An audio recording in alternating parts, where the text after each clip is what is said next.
asking you to speak in the name of your Son, Jesus. Ano po ba ang napakarami mga concerns ng tao? What are some of people's grave concerns and fears? Most of those fears come from our basic needs. People have to exist, people have to live. We worry about our food, our drink. There's a grave fear of hunger and thirst, even to those people who have lots of money and savings. Iniisip natin kung minsan, baka marami tayong pera pero wala tayong mabili. Baka ma-deplete yung resources ng planeta, baka magyera, baka may pumutok na bulkan, makatang mga supply, etc., etc. We worry about shelter. And many people have this fear of homelessness, though some of them have probably multiple homes. Maraming takot ang tao na may kinalaman sa kanyang pangangailangan, especially for protection and safety. People are afraid. Natatakot tayo sa kapwa-tao, natatakot tayo sa mga hayop, mga insekto, natatakot tayo sa kulog, sa kidlat, sa bagyo, sa baha, sa El Nino, sa La Nina, sa mga bulkang sumasabog, kung ano-ano pa. And of course, people fear death. And the fear of death is on top of many people's lists of grave concerns. Yun yung mga basic needs natin. Pero hindi lang naman yun ang need ng tao. People are also sometimes bothered by what you might call intermediate needs. The need for acceptance. Sometimes you have everything pero hindi ka sikat, hindi ka paborito, wala kang masyadong kakilala o kaibigan, at yun ay malaki ring problema ko minsan. We need affirmation. Dapat natin nadidinig, very good, you are welcome, ang ganda mo, ang ganda ng damit mo. Hindi tayo sapat na nasisiyahan na gusto natin ang itsura natin, kailangan gusto rin ang kapwa natin. We need affirmation. And we need comfort. Physical comfort, spiritual, and emotional comfort. Because of these needs that sometimes go unmet, many people have trouble and people lack peace. Then there are the so-called higher needs. Aside from all that, people also need peace. Minsan nasa iyo na lahat, pero magulo yung kalooban mo, hindi ka tahimik, parang nababaliwala ang lahat. Parang kuminsan nasasayang ang mga accomplishment, ang mga naipon, ang mga kuminsan kasikatan pa, pag ang tao hindi matahimik, walang kapayapaan. Higher needs might also include our need for righteousness. Dapat nating laging maalala, dapat tayong makumbinsin na tayo'y tama, na natutuwa sa atin hindi lang mga tao, pati ang Diyos. Because we have such a thing as fear of evil. Fear of our own demons. Fear of results of wrongdoing. Kaya maraming mga tao sa kanilang guilt, sa kanilang hirap ng loob dahil sa mga maling ginawa na alam nila, hindi rin masaya sa buhay. Because we have fear of punishment for wrongdoing, and many people are also obsessed with fear of going to hell. Those kinds of fears. Higher needs also include the needs of our spiritual life and eternal life. Kailangan natin ng eternal bliss. Hindi tayo kontento na masaya dito sa buhay, kumpleto ang pangangailangan, kailangan masaya rin tayo at nakakatiyak ng pupuntahan ng ating espiritu, na tayo'y ligtas, na tayo'y babalik sa Diyos. People need assurances of heaven after this life. Paano ang lahat-lahat ng yan matutugunan? Ang dami. May physical need, may emotional need, mayroong spiritual need, merong social need. At kung i-grade pa yan ng mga sociologists and psychologists, meron siyang basic, may intermediate, at merong higher needs. What is God's answer to man's grave insecurity and depression? Kuminsan ang tao, ang ganda-ganda, pero may insecurity pa rin. Ang yaman-yaman, may insecurity. Kung minsan, sikat na, kulang pa rin sa kanya. Ano ang sagot ng Diyos? At isa sa mga sagot niya na nasa Biblia, Psalm 23, verses 1 to 6. The Lord is my shepherd, I shall not be in want. He makes me lie down in green pastures. He leads me beside quiet waters. He restores my soul. He guides me in paths of righteousness for His name's sake. Even though I walk through the valley of the shadow of death, I will fear no evil, for you are with me. Your rod and your staff, they comfort me. You prepare a table before me in the presence of my enemies. You anoint my head with oil. My cup overflows. Surely goodness and love will follow me all the days of my life, and I will dwell in the house of the Lord forever. One of the most powerful and famous chapters of the Old Testament, Psalm 23. You can imagine the psalmist nung ito ay binigkas, sinulat, nilikha, at inawit-awit at pinaulit-ulit awitin. Ano kaya ang kalagayan niya? Maaring siya ay isang mananampalataya na siguradong-sigurado sa kalagayan niya sa Diyos. At inisa-isa lang niya dito kung ba't siya sigurado. Inilistan niya para malaman ng iba, marinig ng iba, at nang tulad niya, maging sigurado rin sila sa kanilang mga buhay. Pero pwede rin baligtad. Pwedeng isa rin itong mananampalataya na hindi sigurado. Nag-aalinlangan, nangangapa, nai-insecure. At sa kanyang mga pagbubulay-bulay, sa kanyang mga araw, gabi ng takot, lungkot, pangamba, nerbiyos, hinanap niya ang maaring maging dahilan para siya magkaroon ng kapayapaan. At anong kanyang ginawa? Ipinaalala niya sa sarili niya kung sino siya. At kumbaga siya ay tupa kung sino ang kanyang pastol. At inisa-isa niya ang dapat niyang maalala at maisip para mawala ang kanyang takot, lungkot, pangamba. So maaari itong mag-apply kahit kanino sa atin. Kung kayo yung secure na secure sa buhay, recite this, sing this, memorize this, share this with people so that they too may be like you. Secure, quiet, peaceful, happy, contented. Pero kung kayo naman yung kabaligtiran, insecure, afraid, bothered, troubled, upset, anxious, stressed, etc., etc., dapat din gawin, pag-aralan ang chapter na ito, memoryahin, bigkasin, isa ulo, isa isip, isa buhay. At kung dinadalaw tayo ng ganung mga uri ng mga takot at pangamba, mulit-muli balikan, alalahanin, kantahin, tulain, basahin itong Psalm 23. Ano yung mga pinag-usapan nating nagpapahirap ng loob ng taong pangangailangan niya? Food, drink, and shelter. Basic needs. Anong sagot ng Panginoon? Psalm 23:2. He makes me lie down in green pastures. He leads me beside quiet waters.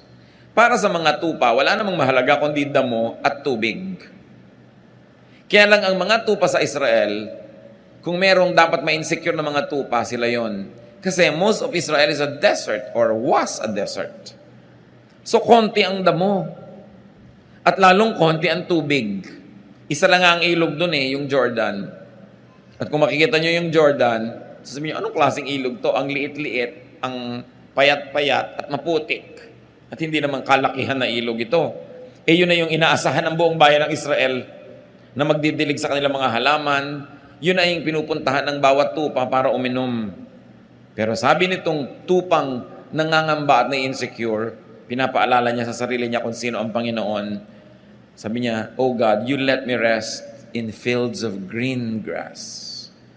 You lead me to streams of peaceful water." Pababa po kasi yung terrain ng Israel at itong Jordan na ito ay patungo sa Dead Sea. Kaya may mga bahagi ito na magulo kasi bumababa, may mga bato-bato. Ang mga tupa ayaw nilang uminom pag ang tubig ay gumagalaw, umaagos, lalo't lumalagaslas o rumaragasa. Kahit nauuhaw na sila, hindi sila dudukwang sa tubig na gumagalaw. Kailangan peaceful water. Yung walang kagalaw-galaw. Kaya sabi nitong tupang to, hindi lang ako binibigyan ng damo ng Diyos. Pinahihiga niya ako, pinapagulong-gulong ako, naglulupagi ako sa napakaraming mga berdeng damo. At hindi lang yun. Hindi lang may tubig, tahimik yung tubig. Not only water to drink, but the way I want to drink my water. Peaceful. Pinapaalala niya yun. Green pasture, you must remember, is also a shelter. Isang napakasarap na pahingahan at lugar kung saan ang mga tupa ay hindi lang kumakain, nakakapagpahinga pa sa sariwang damo. God gives not only the basics, but also abundance. Anong sabi ng Psalm 23 verse 5? You prepare a table before me in the presence of my enemies. You anoint my head with oil, my cup overflows. You treat me to a feast with my enemies watching around me. Dapat nating sariwain ang isang kaugalian sa Israel para lalo na tayong magandahan sa verse na ito. Ang mga desert dwellers, mga nakatira sa mga tent, pag may mga dumadaan at kanilang tinanggap sa kanilang tent at pinakain, sumalo sila doon sa tent. Tulad ng ginawa ni Abraham nung dumating ang Diyos at yung mga kasama niyang anghel, hindi naman sa loob ng tent yun eh. Outside the tent, merong extension yung tent para lang huwag mainitan yung nakaupo dun sa labas sa carpet at hindi yun sa loob ng tent para presko. Doon nagpapakain yung mga may-ari ng tent na yan. Sa maliliit na mga dulang, kumisan nilalatag lang nila doon sa carpet yung kakainin nila. At kitang-kita ng ibang mga tent dwellers, may bisita pala si kapitbahay kasi hindi sa loob kumakain. Ang ibig sabihin nun, pag ako'y may bahay, pinakain kita at sumalo ako sa'yo, walang pwedeng gumalaw sa'yo sa lahat ng mga taga rito. Dadaan muna sila sa akin. Sabi nga ng matatanda, dadaan muna sa ibabaw ng aking malamig na bangkay bago sila makarating sa'yo. So anong ibig sabihin? Na yung shepherd prepares a feast for you in the presence of your enemies. Sinasabi ng ating shepherd, walang makakagalaw sa kanya mga tupa na hindi mo nadadaan sa kanya. At willing siya na ibigay maging ang kanyang buhay to protect us from our enemy. Of course, we have earthly, worldly enemies, but more than that, we have our spiritual enemy, Satan. At sinasabi ng Panginoon, our shepherd, mamamatay na muna ako bago mo siya mapatay. At talagang ganun ang ginawa ng Panginoong Jesus. Namatay siya para sa atin, kaya hindi na tayo pwedeng patayin ng kalaban kasi kinuha na ng Panginoon ang ating lugar at siya na yung namatay para sa atin. Ibig sabihin din nung sa Revelation, behold, I stand at the door and knock. Whoever opens the door, I will come in and eat with him. Yun na naman ang sinabi ng Panginoon. Eat na naman. Kain na naman. Isa na naman kahulugan, pag pinapasok mo ako sa iyong puso, magiging shepherd mo ako. Magiging host mo ako. Ako na muna ang mamamatay bago ko payagan na may mangyayaring masama sa iyo. That is Eastern etiquette. At kakambal pa ng etiquette na yan, yung you anoint my head with oil. Sa init ng disyerto, na halos ikabiyak ng utak at bungo ng mga tao sa init at bitak-bitak ng kanilang anit, pag dumating ang isang bisita, kung pinapahalagahan ng host, binubusan niya ng konting langis dito sa ulo. Para manariwa ang lakas, ma-refresh. Kuminsan, hindi natin na-appreciate yan kasi yung panahon sa atin, malagkit, ayaw natin ng langis pag nahihirapan tayo at mainit. Pero sa tuyong-tuyong disyerto, napakahalagang bagay nun. At sabi niya, you anoint my head with oil. My cup overflows. So bukod sa binibigyan mo ko ng dangal, dahil binibigyan mo ko ng anointing on my head, pag binigyan mo ko ng maiinom sa aking sasadlan, umaapaw. Again, Eastern etiquette. Gusto natin pag nagbibigay, apaw.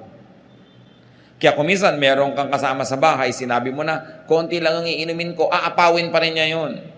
Kaya mo, binibili natin ng tubig, mahal yan, huwag mong ilagay lahat, aapawin pa rin niya, kasi sanay siya sa etiquette na dapat umaapaw. Kaya sa mga probinsya natin na hindi pa tayo masyadong naiiba at magaganda pa yung kaugalian, bibigyan ka ng pagkain, isang bundok sa plato mo, yung apaw-apaw. Ganon kasi ang magandang kaugalian sa silangan. Ang context kasi niyan, there's always famine, there's always hunger, there's always poverty. So ipinapakita sa iyo sa pagmamahal ng tao na ang daming binibigay sa'yo, sobra-sobra. Ibig sabihin, hindi ka pinagdadamutan. Kaya sa Luke 6:38, ang sabi, give and it will be given to you, a good measure, pressed down, shaken together, and running over will be poured into your lap. So yun daw, apaw-apaw, sobra-sobra ang ibibigay sa'yo, ganun din magbigay ang Diyos. What was God's answer through Psalm 23 to man's need for safety and protection? Isa pa yung kailangan ng tao, yung iniisip niya. Psalm 23:1, the Lord is my shepherd.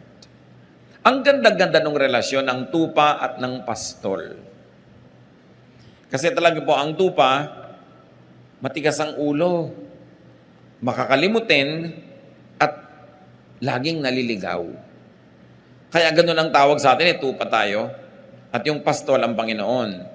Ang pastol, kung sila'y naglalakad, pila-pila, hindi naman pwede sabay-sabay, kadalasan dumadaan lang sila sa makikitid na mga landas, dumadaan sila sa mga bukid na may tanim dito, may tanim doon, kaya kailangan sa gitna lang sila dumaan, o kaya sa gilid ng bundok na pwede ka mahulog, kaya isa lang linya. Either ang shepherd nandun sa una, susunod sa kanya yung sumusunod, at yung kasunod, sumusunod, kasi ang mga tupa, sumusunod lang kung sino yung nasa una. Kaya yung mga nandaraya, pupunta doon sa una, ililigaw yung mga tupa, naliligaw lahat. Di ba ganun din sa spiritual life? Sumusunod ka dun sa umuuna, yung nagpapauso, yung pinaniniwalaan mo, ang dali-daling iligaw ng tao pag hindi ang Panginoon yung nasa una. Pwede rin na ang shepherd nasa dulo. Nasa malayong dulo siya ng pila. Kaya kung naglalakad sila, yung nangungunang pinagkakatiwalaan na tupa, yun ang mangunguna sa daan nila. Nasa dulo naman yung shepherd kasi baka may mga lions, may mga mababangis na hayop na gustong kainin yung nasa dulo. O baka yung mga nasa dulo, pag hindi nabantayan, maligaw, magkamali, wala nang makakaalam. So madalas nasa dulo yung shepherd. At pagka dumadaan sila halimbawa sa mga parang maisan o taniman ng trigo, yung mga tupa ko minsan, kumakagat-kagat doon sa mga prutas doon, kumakain kain na hindi dapat, nakikiraan lang sila. Yung shepherd, may bato yan, babatuhin niya sa malayo, tatamaan naman si tupa. Maaalala nito pa, ay oo nga pala, hindi ako dapat pagmerienda dito, hindi ito amin. Tutuloy na siya. At yung shepherd, di ba ang tungkod doon parang question mark? Kasi pag may lumiliko na tupa, hihilahin yung leeg, babalik ka. Nahihila ka na gano'n, sakit, pero babalik ka. Ganon din tayo. Pag naliligaw ng landas, hinihila ka ng Panginoon, masakit. Para sa, pinapalo yata ako ng Diyos. Hindi ka pinapalo, hinihila ka lang nung kanyang, tungkod na nakaliko talaga yung dulo. Yun ang purpose nun. Ayaw mong masaktan, stay in line. No? Huwag kang lumiko sa kaliwa, sa kanan, diretso ka, at hindi ka mahihila ng ganon. So, ganon yung relasyon ng tupa. Eto pa, ang shepherd. Pag may sasalakay ng mga wild beasts na gustong kainin ng tupa, yan ang humaharap. Kaya yung tungkod niya, yung rod and staff niya, hindi lang niya pang disiplina yun sa tupa, panglaban naman niya yun sa mga leon, sa mga mababangis na hayop, para i-protect niya. And it is not unusual for a shepherd to die for his sheep. Yun yung relasyon. Ang shepherd, pagka gabi na at matutulog sila sa isang lugar, pag umagang-umaga na at aalis na sila, meron siyang sipol o kanta o huni, madidinig ng mga tupa niya yon, susunod na sila at lalabas. Bakit? Kasi po, pagka ang mga tupa ay nandun sa desert, hindi lang naman sila ang tupa sa balat ng lupa. Marami pang iba. Marami ring ibang shepherd. So sa gabi, inaabot sila ng gabi siyempre sa mga ilang na lugar. Saan sila matutulog? I have seen some of these structures in Africa na maaaring kamuka ng mga nandoon din sa Israel. Na merong mga matataas na mga tinik, yung mga matitinik na mga sanga, iniipon niya ng mga katutubo, ginagawang parang bakod. Bilog, meron lang gate. Yung mga baka o mga tupa na nanginginain kung saan-saan, paggabi doon sumisilong para itong hotel ng mga hayop. Merong siga sa gitna, merong fire, kasi ayaw lumapit ng wild beasts sa fire. At hindi sila agad-agad makakasalakay kasi may matataas na bakod nga ng mga siit-siit at mga tinik-tinik na inipon. Ngayon, ang mga tupa at mga pastol, nagkakasama-sama sa loob ng iisang ganong silungan or hotel. Nagbibigay sila ng konting bayad doon sa may-ari nun, pero paggabi, halo-halo sila doon. Yung matatalinong mga shepherd, umagang-umaga pa lang, madilim pa lang, aalis na siya at ang kanya mga tupa. Bakit? Kasi sa gabi humahamog o umuulan. Maaaring yung mga konting mga lupa na parang korting palanggana na yung porous yung kanyang lupa, hindi bumababa agad ang tubig, maaring sa gabi nakakatch ng konting ulan yon. At yung mga damo, konting ulan lang, tumutubo bigla. So ang gusto ng shepherd, pag umagang-umaga, silang mauna doon sa tubig. Kasi pag nag-inom na yung tupa niya, ubus na yon. Yung mga huling gumising, maubusan na. O kaya sila yung nakakain sa konting damo. So yung marunong na mga shepherd, madilim pa lang, meron siyang sipol na signal sa kanyang mga tupa. Lahat ng tupa niya, kahit may kahalong ibang tupa doon na nagtulugan kung saan-saan, pag nadilig yung sipol niya, makikita yung anino niya, lumalabas na nung gate, susunod sila lahat dahan-dahan. Kaya dapat yung tupa, alam niya yung boses ng kanyang amo. At yan yung sinasabi ng Panginoon na mag-ingat kayo. Hindi lahat pastol. Some come to steal, to kill, to destroy. Kasi meron mga fake na shepherd, fine-fake nila yung sipol o yung huni o yung tawag nung shepherd, at pag yung mga tupang iba, nalin lang niya, nagsunuran sa kanya sa palabas, patay sila. Huli sila at ibebenta sila para katayin. Kaya dapat yung tupa, kilala niya ang kanyang shepherd. Ma-appreciate natin lahat ang mga talinghaga ng Panginoon tungkol sa tupa at sa shepherd. Kasi ganoon din tayo mga kapatid. Pag hindi natin talaga kilala ang tinig ng Panginoon, nadadaya tayo ng maling tawag. Nadadaya tayo ni Satanas, nadadaya tayo ng ating emosyon, nadadaya tayo ng ating mga desires, ng ating greed, ng ating lust. And before we know it, we followed a wrong shepherd. At tayo napupunta sa matadero, at tayo kinakatay, nasasaktan, pinapahirapan, pinapatay. Kaya napakahalaga unawain para appreciate natin yung the Lord is my shepherd. Yung Lord na namamatay para sa akin, yung Lord na ipagtatanggol ako, hindi ako dadayain, mamahalin ako, gumagawa ng paraan para ako pakainin, painumin, ipagtanggol, walang iba kundi ang Panginoon. At sabi sa Psalm 23 verse 3, He guides me in paths of righteousness for His name's sake. Or because of His name, because of who He is, He guides me. According to His name, according to the meaning of His name, which is shepherd, He guides me. Hindi niya ako lilitsyonin o kakainin. Hindi niya ako ipapahamak kasi ang pangalan niya, shepherd. At siya ang aking shepherd.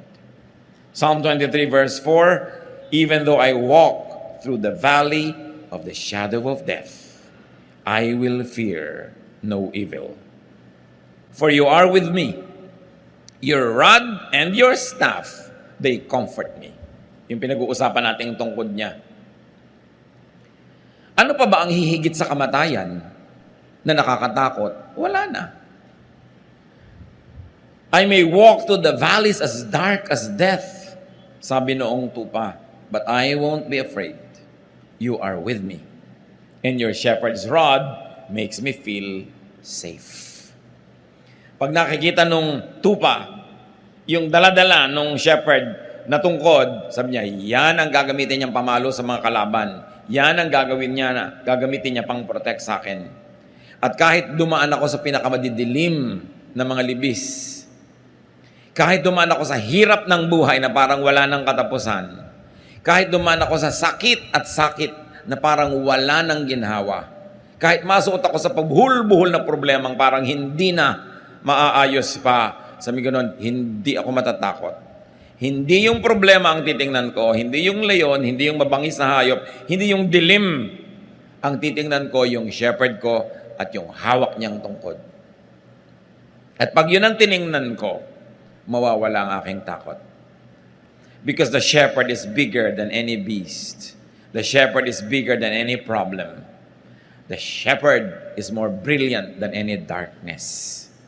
Natatakot ka lang naman pag ang tinitigan mo yung dilim. Pag ang tinitigan mo yung mababangis na hayop. At katulad ni Pedro, nung tumitig sa mga alon at sa hangin, doon natakot, doon lumubog. Kaya pinipili mo ang iyong tititigan. Sasabihin mo, you are with me. What does it mean that the shepherd is with us? That he has compassion. You are with me. Kakampi kita. Hindi lang kita kasama, kakampi pa kita. At nakakapagbigay yon ng lakas ng loob. Sabi, your rod and your staff comfort me. Anong klaseng comfort? Pag nakikita ko yan, lumalakas ang loob ko kasi alam ko, yan ang sagisag ng iyong kapangyarihan. They give me a sense of security. At tungkol pa rin sa mga insecurities, sa pinag-usapan na natin, Psalm 23 verse 5, you prepare a table before me in the presence of my enemies. Walang makakagalaw sa akin. At hindi lang yon, iniestima mo ako, pinapahalagahan, there is great acceptance here and affirmation. You anoint my head with oil, my cup overflows. So there's comfort, and there's honor, and there's dignity. Ibang klaseng shepherd ito. Ganun siya mag-alaga sa kanyang mga tupa. What else is God's answer to man's need for peace of mind? Diba pinag-usapan din natin, kailangan natin yan. Verses 2 to 3, He makes me lie down in green pastures. He leads me beside quiet waters. He restores my soul. He guides me in paths of righteousness for His name's sake. Kailangan natin yan to restore, to be restored. Yung mga nervyos, humupa. Yung mga takot, mawala. Yung mga pangamba, maalis sa ating buhay. At tayo ay matahimik. At ito sinasagisag nung green pastures. It doesn't only feed, it also refreshes. It also empowers. Quiet waters. Pag nagbigay ang Panginoon, hindi lang tubig pero magulo nga, tahimik. And the Lord restores my soul. Emotional, spiritual rest. Just thinking of the Lord and remembering who He is already gives you the greatest therapy. What is God's answer to man's need for righteousness? Well, human beings, as we have said, need to be righteous. To feel righteous and to be treated as righteous. Psalm 23:3, He restores my soul. He guides me in paths of righteousness for His name's sake. So we become righteous because the Lord leads us. Yung nauuna siya, sumusunod tayo. O nauuna tayo, pero nandun siya sa likod, binabantayan niya tayo, kinakawit niya tayo para bumalik pag nagkakamali tayo. Nagiging righteous tayo by doing the right thing. But more than that, through the work of Jesus, our shepherd, nagiging righteous tayo by faith.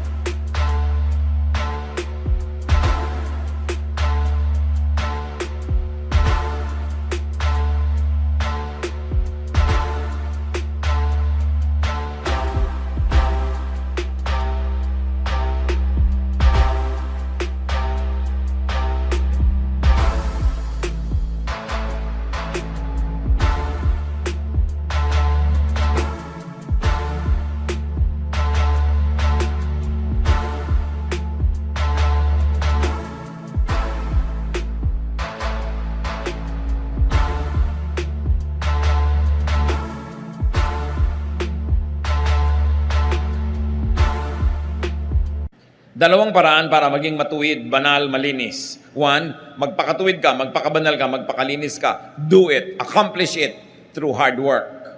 Pwede yon. When all else fails, pag kinulang, charge to the cross.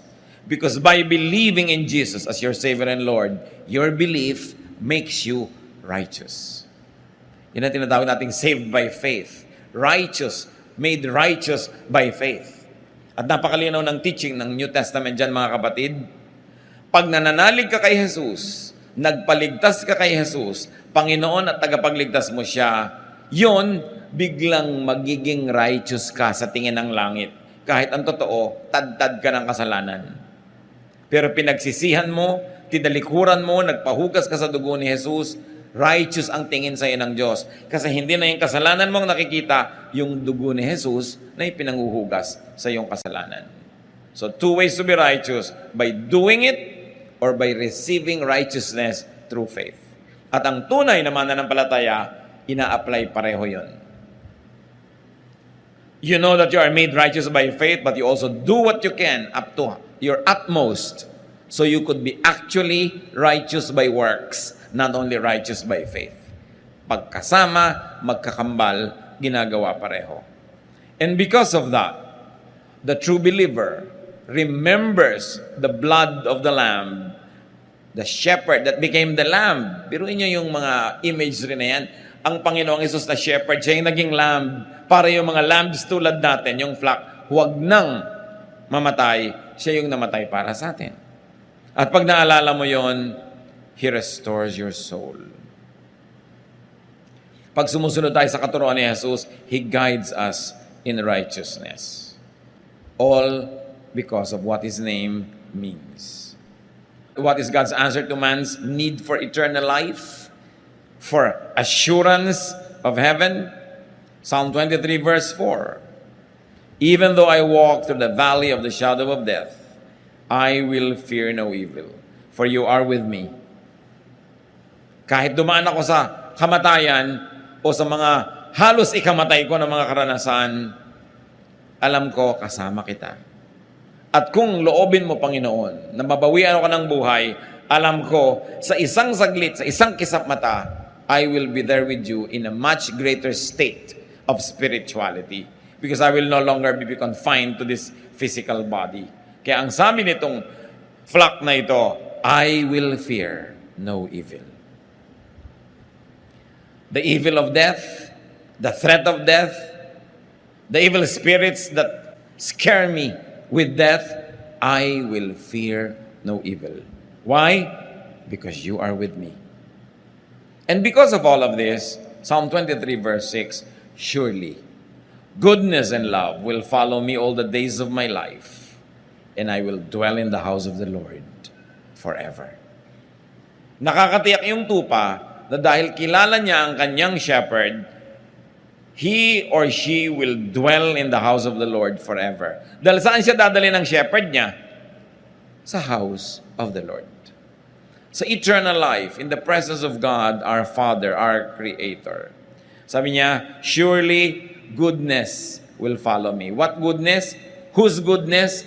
God's goodness. I may not always be good, but God's goodness will always be with me because He is my shepherd. And God's love, I may not always be loving, but God's love will prevail. God's stubborn love will keep loving me, even though there are moments when I become very unlovable. So I feel secure. At pwede ring basahin itong mga kapatid, dahil secure ako, dahil ang Lord ang shepherd ko, dahil nakakatiyak ako, surely goodness, my goodness, and love, my love, will follow me all the days of my life. In other words, I will not only be a recipient of God's love and goodness, but because of God's love and goodness to me, I will also be a dispenser and a giver and a channel of goodness and love to others. Bakit pa nga naman hindi magiging loving and good kung secure ka naman sa Panginoon? Bakit ka magiging madamot kung alam mo naman na ang Panginoon ang nagbibigay sa iyo at kung ibinigay mo sa tamang paraan sa mas higit na nangangailangan, alam mong papalitan ng Panginoon? So, goodness and love will follow you everywhere you go because you know who you are. Alam mo na ang shepherd mo ang Panginoon, maihahanap ka niya ng tubig, maihahanap ka niya ng pagkain, maihahanap ka niya ng kanlungan, ipagtatanggol ka niya, magiging mas mabait ka ngayon. Kaya lang naman tayo kumisa nagiging mabangis kasi natatakot tayong maubusan. Pero kung wala na yung takot mong maubusan, mapagbigay ka na. Dapat. Kaya ka lang naman kumisan makasarili kasi akala mo wala na, baka magutom ka. Eh kung alam mong may shepherd ka, magsishare ka. Wala nang dahilan yung mga taong nananalig sa Panginoon, nakakatiyak ng buhay na walang hanggan, at nakakatanggap ng mga blessings sa buhay na ito, wala nang dahilan para ka maging maramot. para hindi maging mapagbigay, mapagpatawad. Kasi nakatanggap ka rin ng pagpapatawad ng Panginoon. Wala nang dahilan para maging masungit ka pa sa iba, samantalang puro kabaitan ng Diyos ang tinatanggap mo. Walang dahilan para hindi ka maging katulad ng iyong shepherd. Kaya sabi, surely, goodness and love will follow me all the days of my life. I will always receive goodness and love from God, and I will always give goodness and love to my fellow men. I will be a little shepherd to other people. Walang mas mataas sa pagtanaw ng utang na loob sa ating shepherd, kundi sa maging munting mga shepherd din tayo sa iba. Ang pinakamabisang pagpapasalamat sa Panginoon ay yung ibahagi din natin sa iba, yung tinatanggap natin sa Kanya. Napakainam na isipin yon, sapagkat may dahilan ka naman to be secure. And I will be in the house of the Lord forever.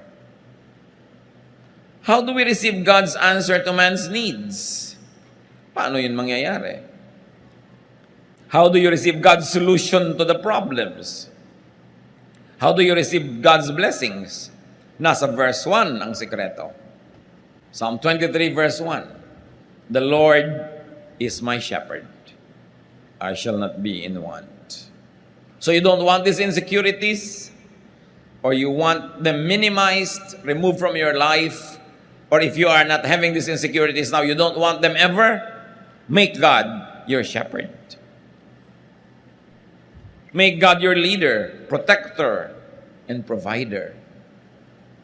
Kuminsan kasi mali yung sinusundan natin. Mali yung Diyos natin. Mali yung ating shepherd. Kung kani-kanino tayo nakikinig, nagpapa-influensya, nervyos tuloy yung inaabot natin, insecurity, fear. Make God your shepherd. He will not be automatically be your shepherd. You've got to invite God. Sabi niya, I stand at the door and knock. Whoever opens the door, I will come in and eat with him. Para yung rule na if P, then Q. If the Lord is my shepherd, then I shall not be in want. When hungry or thirsty, in a physical, emotional, or spiritual way, when broken or afraid, when you walk through your valley of the shadow of death, when alone or lonely, when troubled or anxious or depressed, ask the Lord to be your shepherd. He is only a prayer away. Kung minsan malakas ang loob mong pumunta sa isang lugar, biglang nalaman mo na lang, na-trap ka na pala, isa na palang dark valley. Call on God. Ask Jesus to rescue you. Tulad ng ginawa ni Peter nung lumulubog na siya doon sa tubig. Dati naglalakad siya, pero lumubog. Sabi niya, Lord, save me. Kung kayo ngayon ay nasa isang valley ng buhay nyo, ask God to hold you by the hand, to be your shepherd, and to take you out of that mess. Because God promises to be there. Huwag kayong kakapit sa patalim. Sabi, nagigipit ako, kakapit ako sa patalim. Bakit ka kakapit sa patalim kung nandiyan ang kamay ng Panginoon at inaabot ka? Bakit ka magre-resort sa mga paraan na hindi maka-Diyos? Magulo, mahirap. Lalong lulubog ka at lalong sisikip ang mundo mo at lalong magkakabuhol-buhol ang problema mo. Pag nagigipit ka na, namang problema ka na, it's high time to remember that the Lord is your shepherd. At hindi bagay sa mga tupa ng Diyos yung nagugutom, nauuhaw, nakakagat-kagat ng ibang mababangis na hayop. Kasi umaalis sila doon sa grupo. Kaya dapat stay together. Kaya ang gusto ng Panginoon, fellowship. Do not neglect the fellowship. Attend church, do Bible study, worship together, pray together. Kasi pag humihiwalay ka, naaakit ka ng mga mababangis na hayop na pag malayo ka na sa grupo, malayo ka na sa protection, nalimutan mo na kung sino ka, madali ka na nilang kainin. So ang dapat lang gawin, kung meron man sino sa atin na nalalagay dyan sa dark valley, magbalik loob. Bumalik sa Diyos. Tumawag. Dahil yan ang pinakamadaling tawagan sa lahat, ang ating shepherd. Hindi nagiging busy. Always ready, willing, and able. Ask the Lord to be your good shepherd. John 10:14-15, I am the good shepherd. I know my sheep, and they know me. Yun yung binabanggit ko sa inyo kanina. Intimate. Alam ng sheep yung boses ng shepherd niya. Just as the Father knows me, and I know the Father, and I lay down my life for the sheep. If the Son of God, the King of Kings, is your shepherd, bakit ka may insecure? Ba't ka nenervyusin? Hindi mo business na mag-provide talaga ng damo yung shepherd mo ang naghahanap nun. Pero dapat ang business mo sumunod sa kanya dahil doon kanya dadalin kung nasan yung damo. Dapat kang sumunod dahil dadalhin kanya kung saan merong quiet waters. At kung dumadaan ka sa isang deep, dark valley, lalong dapat kang sumunod sa Panginoon dahil tanging ang pagsunod sa Kanya ang pag-asa mong makaalis sa madilim at mapanganib na lugar. Pag magulo na ang buhay, huwag na mag-iisip ng solusyon na pampagulo pa. Sometimes may mga quick fixes. Merong mas madaling solusyon, pero madali lang yon ngayon, bukas may mabigat na bayad. Mabuti nang mahirapan ka ngayon sa tamang solusyon, pero bukas, palapit ng palapit ka sa solusyon ng problema mo, hindi palayo. Kailangan, the Lord is our shepherd. So follow the shepherd. Follow Jesus. Spend time, fellowship with the Lord. Dapat na pinaprioritize natin yung ating quiet time, prayer time, Bible reading, our Bible study, worship, service. Alam niyo kung kailan niyo nakaka-fellowship si Jesus? When you serve. Because Jesus is a servant. Sa niya, I came to serve, not to be served. So when we are serving, when we are doing God's work, we are side by side with Jesus. Sabi niya, my food is to do the work of Him who sent me. One of the best ways to fellowship with Jesus is to do the work of Jesus. Because you will be in the same team. Be the Lord's flock, and He will be your loving shepherd. Kung ayaw mo magpa-shepherd sa Kanya, di Kanya pipilitin, but you pay a heavy price. Nasaan tayo ngayon mga kapatid na estado? Tayo ba flock na ni Jesus? Tinanggap na ba natin siya bilang Panginoon at tagapagligtas sa ating buhay? Kung hindi pa, huwag niyong sayangin ang sandali. Sa isang prayer na time-team, personal, at pwede niyong gawin ngayon. Accept Jesus into your heart as your Savior and Lord. Imbitahan niyo siya na maging Panginoon at tagapagligtas. Ask to be forgiven of your sins. And then invite Jesus into your heart to be your King, your friend, your shepherd.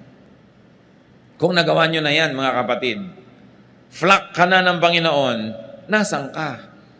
Ikaw ba yung naliligaw ng konti ng landas? Kakain-kain niya sa gilid-gilid, lumalakad na yung grupo, naiwan ka na because you became busy with things that God did not want you to be busy with.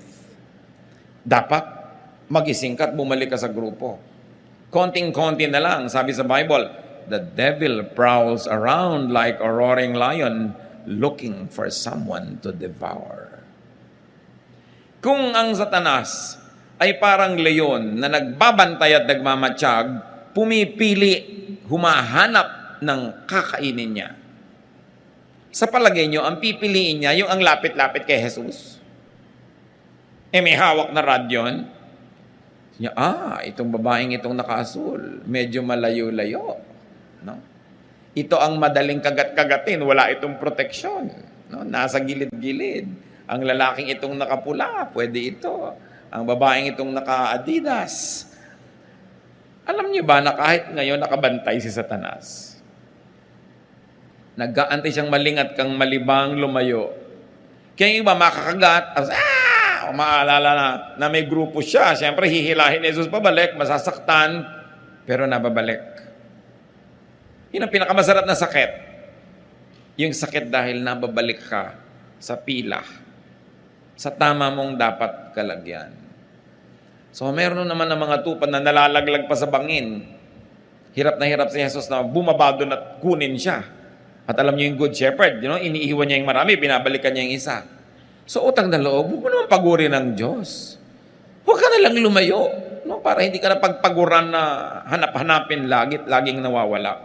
So ang challenge mga kapatid, dalawa lang. Tupa ka na ba ng Panginoon? At sinabi ko na, kung hindi pa, magpatupa ka sa Kanya. Maging siya ang iyong pastol. At kung siya na talaga ang pastol mo, natanggap mo na siya, suriin mo lang kapatid kung nasan ka ngayon. Kasama ka bang naglalakad? Tumatawag ba siya? Inaantok ka pa, sipol na siya ng sipol, ayaw pang bumangon. Aalis na yung grupo. Nakikinig ba tayo? Nagpapapigil ba tayo kung pinipigil? Sumusunod ba tayo pag pinapasunod? Ama namin sa langit, salamat sa mga paalala. Ayaw namin na magkaroon kami ng mga takot, pangamba, insecurity. Lagi mong ipaalala sa amin kung sino kayo. Kung sino ang iyong anak na si Jesus sa aming buhay. Na siya ang aming pastol. Hindi namin trabaho magpaulan, hindi namin kaya yun. Hindi sa amin nakaatang yung paghahanap ng tubig para sa amin. Pero ang assignment namin, sumunod. At sa pagsunod namin, doon namin makikita yung tubig, yung damuhan, yung pahinga. At doon kami makakaalis sa madidilim at mga madadawag na lugar. Ituro mo sa aming maging masunurin sa iyong anak na si Jesus. Magbulay-bulay tayo mga kapatid kung meron tayong mga katigasan ng ulo. Bilang tupa. Gusto mo pa ikaw masunod, hindi yung pastol. Ama naming Diyos, maliit na bagay na tumayo kami